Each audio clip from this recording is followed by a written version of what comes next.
안녕하십니까. 중미산 자연휴양림 숲해설가 안동균입니다. 반갑습니다.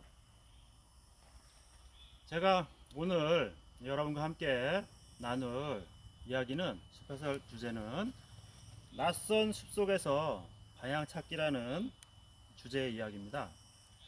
좀 생소한 이야기일 수도 있는데요. 주제와 관련해서 두 가지 재미있는 옛날 이야기를 먼저 해드리고 오늘 이야기를 시작하도록 하겠습니다. 첫 번째 이야기는 여기에 나와 있는 한 장의 사진과 관련된 이야기인데요. 이 사진이 한국 전쟁 때 피난민들 사진입니다. 우리 6.25라고 하는 한국 전쟁 때 북쪽에서 남쪽으로 피난을 내려온 피난민들이 한밤중에 깊은 산골에서 길을 잃어버린 겁니다. 무조건 남쪽으로 가야 하는데 남쪽이 어딘지 방향을 잃어버린 거죠. 이 사람들이 그 낯선 숲속에서 이것저것 살펴보니 강이 흐르는 겁니다. 강이. 자기네 살던 동네에서는 강이 남쪽으로 흘렀거든요. 북쪽에 있는 대부분의 강들이 남쪽으로 흐릅니다. 그러니까 이 사람들 생각에 강을 따라 가면 남쪽이 나오겠거니 생각하고 쭉 따라간 거죠. 따라가다가 북쪽에서 내려오는 중공군의 포로가 됐다는 재미있지만 약간 슬픈, 가슴 아픈 이야기인데요. 이 이야기 하나와 또 하나의 이야기는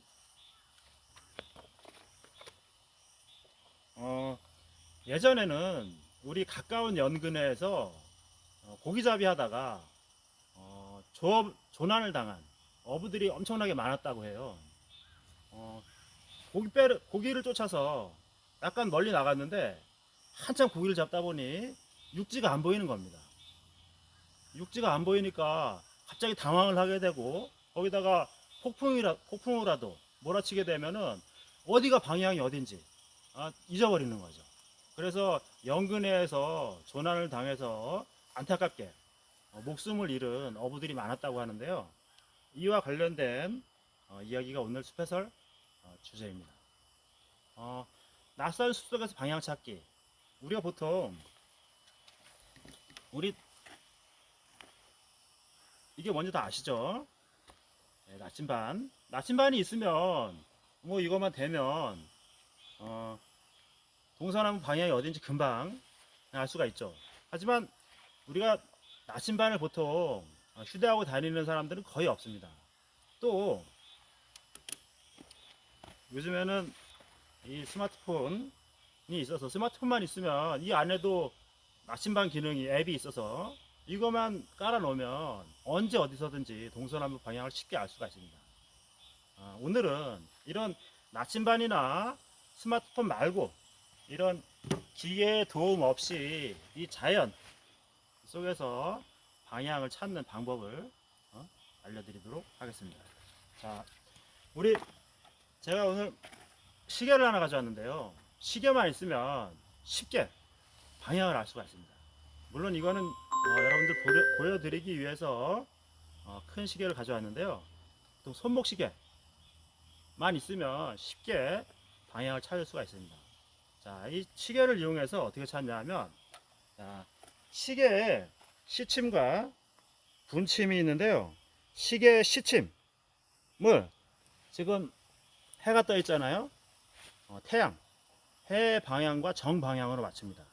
정 방향으로 맞춘다는 건 시계의 시침을 해 방향으로 맞추는 건데, 해를 바로 쳐다보면은 너무 눈이 부시고 자칫 잘못하면 시력을 잃을 수도 있기 때문에 바로 쳐다보지 마시고, 이런 막대와 시계를 이용해서 금방 쉽게 방향을 찾을 수가 있습니다. 자, 이 막대를 이렇게 바닥에 꽂으면요, 그림자가 생기잖아요. 자, 그림자의 정방향에 시침을 이렇게 맞추는 겁니다. 자, 이렇게 맞추면, 이렇게 맞췄을 때 12시의 방향과 지금 시침이 10시에 가 있으니까 10시와 12시의 중간 방향, 지금 11시 방향이 되죠. 이 11시 방향 이쪽이 정 남쪽이 되는 겁니다. 자, 이쪽으로 쭉 가면은 남극이 나온다는 얘기죠. 반대 방향 그러면 지금 시계의 5시 방향 이쪽으로 가면 북쪽이 되겠죠. 자, 그러면 자연스럽게 동쪽과 서쪽이 방향이 나오는 거죠. 이렇게 쉽게 시계를 이용해서 이 처음 온 낯선 숲속에서도 방향을 찾을 수가 있습니다. 자, 그러면 우리가 손목시계도 많이 차고 다니는 사람들이 있지만 시계도 없이, 시계가 없다면, 나침반도 없고 휴대폰도 없고 시계가 없다면 그러면 어떻게 방향을 찾을 수 있을까를 또 알아보도록 하겠습니다. 자, 이때는 이 막대, 나우 막대, 이거 지금 한 제 뼘으로 한 뼘 반 정도, 한 30cm 정도 되는 나무 막대인데요. 이 정도 막대가 있으면 금방 동서남북 방향을 알 수가 있습니다. 자, 이렇게 이 맑은 날 막대를 땅에 꽂으면 그림자가 생기잖아요. 그러면 처음에 생긴 그림자의 끝 지점을 표시를 합니다. 제 편의상 돌멩이를 하나 이렇게 넣도록 하겠습니다. 그러면 시간이 어느 정도 지나면 그림자가 어딘가로 움직이겠죠. 지구가 태양 주변을 공전을 하니까, 그리고 내일 지구가 한 바퀴 자전을 하니까 그에 의해서 그림자가 어딘가로 움직이겠죠. 자, 그러면 요 지점을 표시를 해놓고 잠시 후에 어딘가 그림자가 옮긴 지점을 다시 표시를 하면은 금방 방향을 알 수가 있는데요. 이건 좀 이따가 말씀을 드리도록 하고요. 자, 이 막대를 이용해서도 또 우리가 쉽게 방향을 찾을 수가 있는데요. 그 말고도 또 다른 방식으로도 동서남북 방향을 알 수가 있습니다. 또 알 수가 있는 건 우리 주변에 나무들이 많은데 나무들을 밑둥을 자르면 자, 여기 제가 나무를 하나 가져왔는데 여기 좀 비춰주시죠. 나무를 하나 가져왔는데요. 이거는 제가 편의상 잘린 나무를 가져왔는데 나무 밑둥을 자르면 나무만이 가지고 있는 무늬 나이테가 보이죠, 그죠?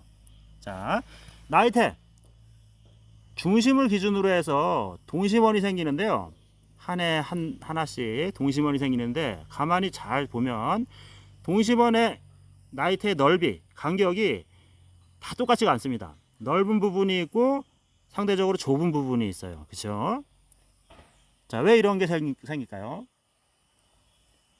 다들 아시다시피 우리나라에 계절이 있고 계절이 있기 때문에 나이테가 생기는데 계절뿐만 아니라 햇빛을 받는 양의 정도에 따라서 간격이 달라지는 거죠. 자, 그러면 간격이 상대적으로 넓은 쪽이 있고 좁은 쪽이 있는데 넓은 쪽이 어느 쪽? 남쪽이 되고 상대적으로 좁은 쪽이 북쪽이 되는 거죠. 그러면 남쪽과 북쪽이 나왔으면 자연스럽게 동쪽과 서쪽도 알 수가 있는 거죠. 자, 나이테를 이용해서 또 쉽게 동서남북 방향을 알 수가 있는데, 자, 그러면 우리가 처음 온 숲에서 방향을 알고 싶다고 해서 멀쩡한 생나무를 자를 수는 없잖아요. 자, 그러면 그냥 올곧게 서 있는 이 나무를 보면서 또 방향을 찾는 방법을 또 알아보도록 하겠습니다. 일단 이쪽으로 와보시죠.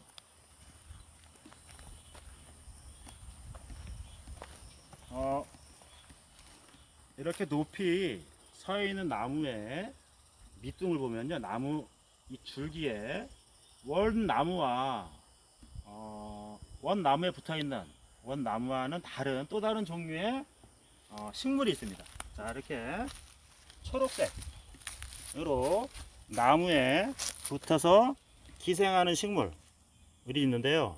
다들 아시다시피 이끼라고 하죠. 자, 이끼를 이끼가 나무 주변에 있는데, 자, 이쪽으로 나무 한번 이렇게 둘러보십시오.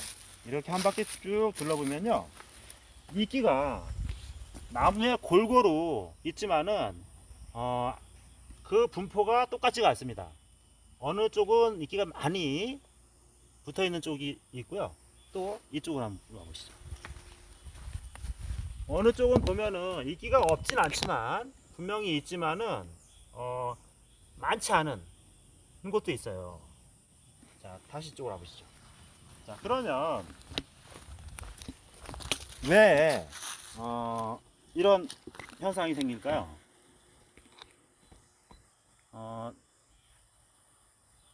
모든 식물들은 햇빛을 받아서 광합성을 해야 살 수가 있지만, 또 식물들의 가장 중요한 필수 요소가 뭐냐면 물입니다. 물, 수분. 자, 햇빛을, 직사광선을 특별히 안 좋아하는 식물들이 있고, 직사광선은 햇빛은 크게 많지 않아도 지표에 물만, 수분만 충분하면 잘 살 수 있는 식물들이 있어요. 그 중에 대표적인 애가 바로 이끼죠. 그래서 이끼는 상대적으로 직사광선을 부담스러워 해서 햇빛이 잘 드는 남쪽보다는 약간 그늘진 북쪽으로 많이 있죠.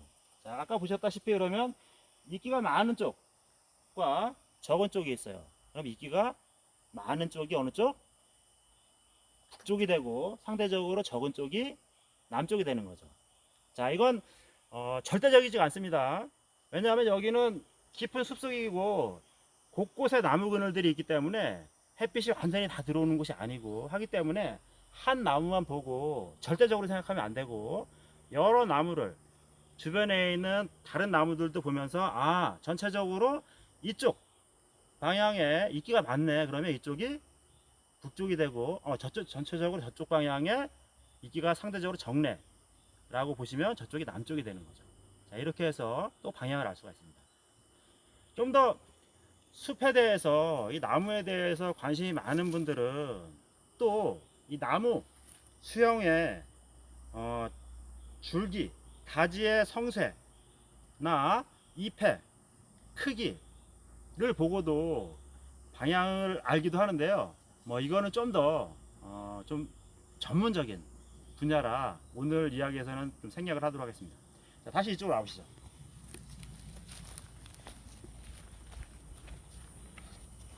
자, 그러면 우리가 낮에는 이렇게 방금 말씀드린 이런 방식으로 쉽게 동서남 방향을 알 수가 있는데, 나이테도 없고 나무 이끼도 잘 안 보이고 아무것도 없는 깜깜한 밤중엔 그러면 어떻게 방향을 알 수 있을까요? 자, 밤중엔 우리가 별자리를 보고 방향을 알 수가 있죠. 여러분들 다 잘 아시는 7개의 별, 북두칠성. 다른 별자리는 몰라도 북두칠성은 알죠. 자, 북두칠성과 5개의 별, 카시오페이아. 카시오페이아를 알면 북두칠성과 카시오페이아를 알면 쉽게 북극성을 찾을 수가 있는데요. 카시오페이아를 모른다 해도 북두칠성만 알아도 북쪽 방향을 알 수가 있죠.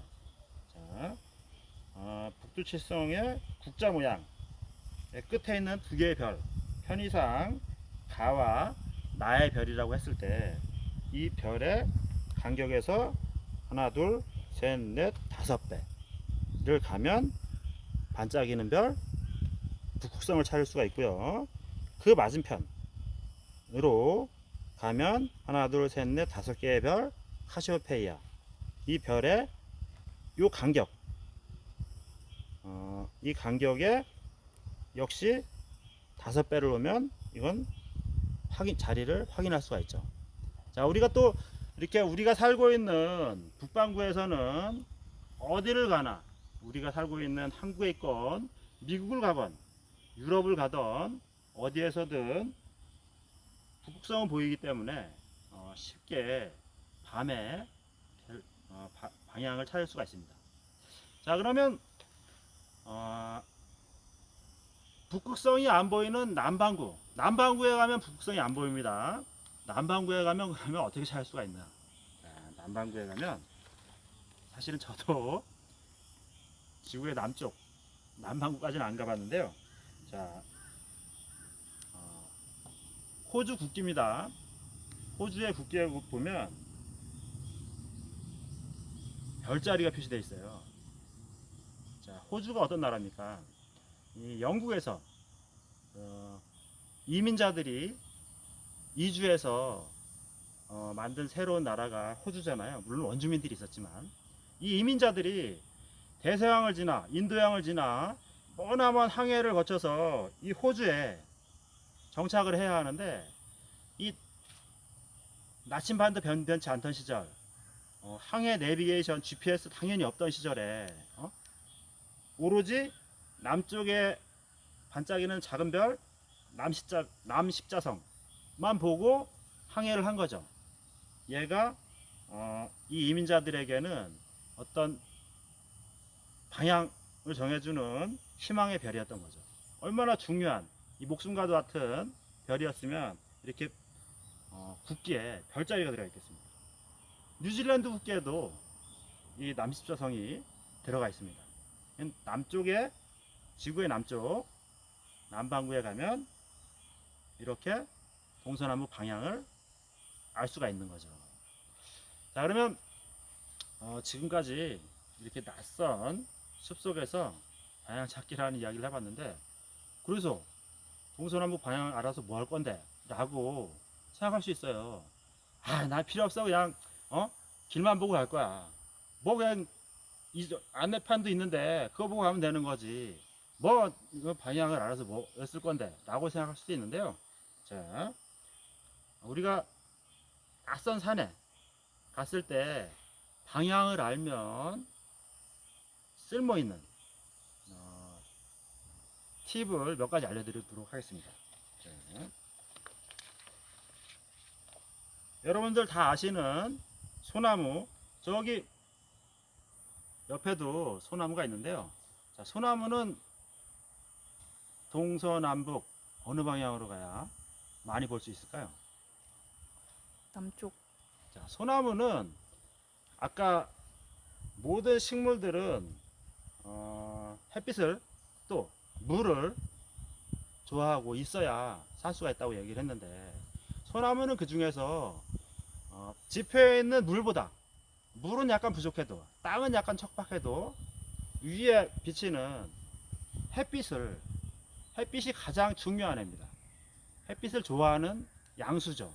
그래서 나는 좀 소나무에 관심이 많아, 소나무를 많이 보고 싶어, 이런 분들은 산의 남쪽으로 가면 상대적으로 더 많이 만날 수가 있죠. 자, 또 이게 뭐죠? 산삼. 산삼 보셨나요? 캐려면 어디로 가야 할까요? 어디로 가야 할까요? 산삼 캐려면? 금강산이요. 물론 명산에 깊은 산속에 가면 산삼을 만날 수가 있지만, 산삼도 성격이 있어서 좋아하는 토질, 좋아하는 방향이 있어요. 산삼은 약간 소나무랑 약간 반대입니다. 물론 햇빛이 있어야 되지만은 직사광선이 내리쬐는 남쪽, 얘는 거의 없습니다. 상대적으로 직사광선을 피해서 아래에는 습기가 충분하고 또 주변에 큰 나무들이 없는 이런 곳에 산삼이 있습니다. 산삼을 만나려면 산의 북사면 쪽으로 가면 만날 확률이 더 많은 거죠. 자, 또 우리 여러분들 많이 좋아하는 이건 버섯, 능인데요. 능이라는 이름이 중요한 게 아니고 버섯을 만나려면 내가 지금 이제 장마철 지나 지금부터 가을까지가 버섯이 많이 나올 계절인데, 버섯을 만나려면 어디로 가야 될까요? 어디로 가야 되죠? 산으로. 산으로 가야 돼요. 산에 버섯도 마찬가지입니다. 버섯도 햇빛보다는 아래에 있는 바닥에 있는 습기, 유기물의 상태가 중요하기 때문에 햇빛이 직접 내리쬐는 남사면, 남서사면에는 버섯이 거의 없습니다. 특히 우리가 좋아하는 식용버섯들은 동북사면, 북사면이나 동사면 쪽에 많이 나오지, 남사면 쪽에는 그거는 버섯을 잘 모르는 사람들이 가서 아무나 산에 가서 버섯을 만나겠다고 헤매다 오는 거죠. 산행만 하다 오는 거죠. 자, 또 우리 아주머니들 뿐만 아니라 모든 사람들 나물 좋아하는 나물. 자, 이건 뭐 취나물인데, 취나물뿐만 아니라 나물들. 또 나물은 봄에 많이 나오죠. 나물 캐려면 어디로 가야 돼요? 산. 산으로 산으로 가야 하지만 나물도 성격이 비슷합니다. 물론 나물은 약간 좀 조금씩 달라요. 그렇지만 전체적으로 햇빛이 잘 들어야 취나물이든 뭐 고사리든 더덕이든 도라지든 햇빛이 잘 들어야 되지만은 역시 마찬가지로 직사광선이 너무 강하게 내리쬐는 남서사면 쪽에는 잘 자라지 못합니다. 마찬가지로 바닥에 있는 습기가 안정적으로 유지되는 북사면 쪽에 가면 많이 만날 수가 있죠. 뭐 두서없이 오늘 좀 낯선 숲속에서 방향 찾기라는 주제 이야기로 숲해설 진행해 봤는데요. 우리가 잘 아는 산이라면 쉽게 작년에 봤던 곳이니까 내가 봤던 나무, 내가 봤던 나물, 버섯 어디에 있구나라는 거 쉽게 알 수 있지만은 우리가 처음 간 산에서 물론 뭐 나물이나 나무 이런 것만 찾는 게 목적은 아니죠. 처음 간 산에서 방향이 어느 방향일까를 아는 방법에 대해서 알려드렸는데, 자 마지막으로 확인 한번 해보겠습니다. 여기 지금 약간 그늘이 졌네요. 지금 처음에 그렸던 이 그림자의 끝에서 그림자가 지금 약간 이쪽으로 이동했어요. 이렇게. 그럼 여기가 끝 지점이 이렇게 돼 있는데, 이렇게 이동했을 때 처음에 왔던 점을 찍고 두 번째 움직였던 끝 지점을 확인을 하면요. 자, 해는 동쪽에 떠서 서쪽으로 지기 때문에 그림자의 끝 지점은 반대가 되는 거죠. 처음에 있었던 지점이 서쪽이 되는 거고, 움직인 나중에 끝 지점이 동쪽이 되는 거죠. 이렇게 해서 그러면 이쪽이 동쪽, 이쪽이 서쪽, 상대적 자연스럽게 북쪽과 남쪽을 자연스럽게 알 수가 있는 거죠. 자, 이렇게 해서 우리가 처음 온 숲이라 해도 산이라 해도 쉽게 이렇게 방향을 찾을 수가 있습니다. 자, 오늘 뭐 이 정도로 낯선 숲속에서 방향 찾기라는 숲해설 이야기는 이 정도로 마치도록 하겠습니다. 자, 코로나로 모두가 힘든 시기인데 또 더군다나 폭염이 몰려온다고 하는데 잘 이겨내시기 바라고요. 자, 지금까지 저는 중미산 자연휴양림 숲해설가 안동균이었습니다. 감사합니다. 아이고, 두서없네.